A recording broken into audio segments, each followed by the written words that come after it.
এই রাজ্যে কেন্দ্রীয় নিরাপত্তা থাকা সত্ত্বেও যদি সাংসদ বিধায়করা সুরক্ষিত না থাকে তাহলে সাধারণ মানুষের অবস্থা কি দেখুন। তারা কি করতে গেছিলেন? সাংসদ বিধায়কদের তো কর্তব্য আর তো মানুষের পাশে দাঁড়ানো। মুখ্যমন্ত্রী একাই কি কার্নিভালে নাচার পরে গিয়ে ছবি তুলতে যাবেন তো খিঁচমেরি ফটো, আর কারো যাওয়ার অধিকার নেই? আর কারো যাওয়ার অধিকার নেই? যেভাবে রক্তপাত করেছে বাংলার মানুষ দেখেছে। এই রক্তের সুমধুর বদলা ২৬ সালে জনগণ নেবে, আদিবাসী সমাজ নেবে, আমি আপনাকে বলে গেলাম। আর এফআইআর হবে, এফআইআর নিয়ে যা যা করার আমরা করব এবং যা ব্যবস্থা নেওয়া হবে। তবু মুখ্যমন্ত্রী বলেছেন কোনো আঘাত নয়, রাজনীতি ভুলে একযোগে উত্তরবঙ্গের। এটা কোনো কথা হলো?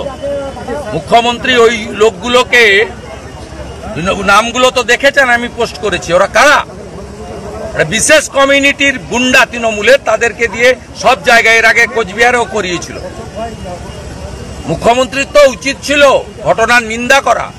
মুখ্যমন্ত্রীর উচিত ছিল পুলিশকে নির্দেশ দেওয়া যে আজকে রাতের মধ্যে চিহ্নিত ভিডিওতে দেখা যাচ্ছে কারা, তাদের গ্রেপ্তার করা, যে সোমোটো মামলা চালু করা, এফআইআর এর জন্য ওয়েট না করা।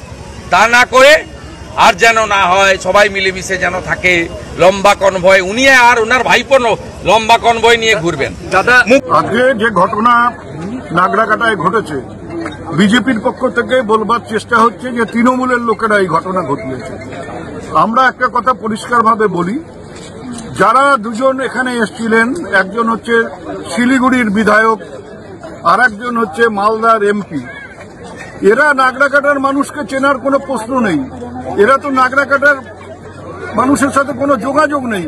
এরা কি করে জানবে যে কে তৃণমূল, কে বিজেপি, কে সিপিএম, কে অন্য রাজনৈতিক দল করে? যারা ওদের উপর চড়াও হয়েছে তারা তো কেউ কোনো দলীয় পতাকা নিয়ে যায়নি।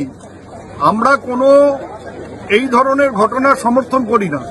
আমরা এটা মনে করি যে সবার অধিকার আছে, ঠিক আছে, যদি তারা ক্যাম্পে ক্যাম্পে ঘোরে আমাদের কোনো আপত্তি নেই, তারাও ঘুরতে পারে, আমরা যেমন ঘুরছি তারাও ঘুরতে পারে। কিন্তু গতকাল কোনো বিজেপির এমএলএ, এমপি, কেন্দ্রের কোনো মন্ত্রীকে দেখা গেল না। আজকে যখন মাননীয় মুখ্যমন্ত্রী আসবেন শুনেছেন, তখন এখানে এসে মানুষকে নানাভাবে উস্কানি দেবার চেষ্টা করছে, মানুষকে মুখ্যমন্ত্রীর বিরুদ্ধে উত্তেজিত করবার চেষ্টা করছে।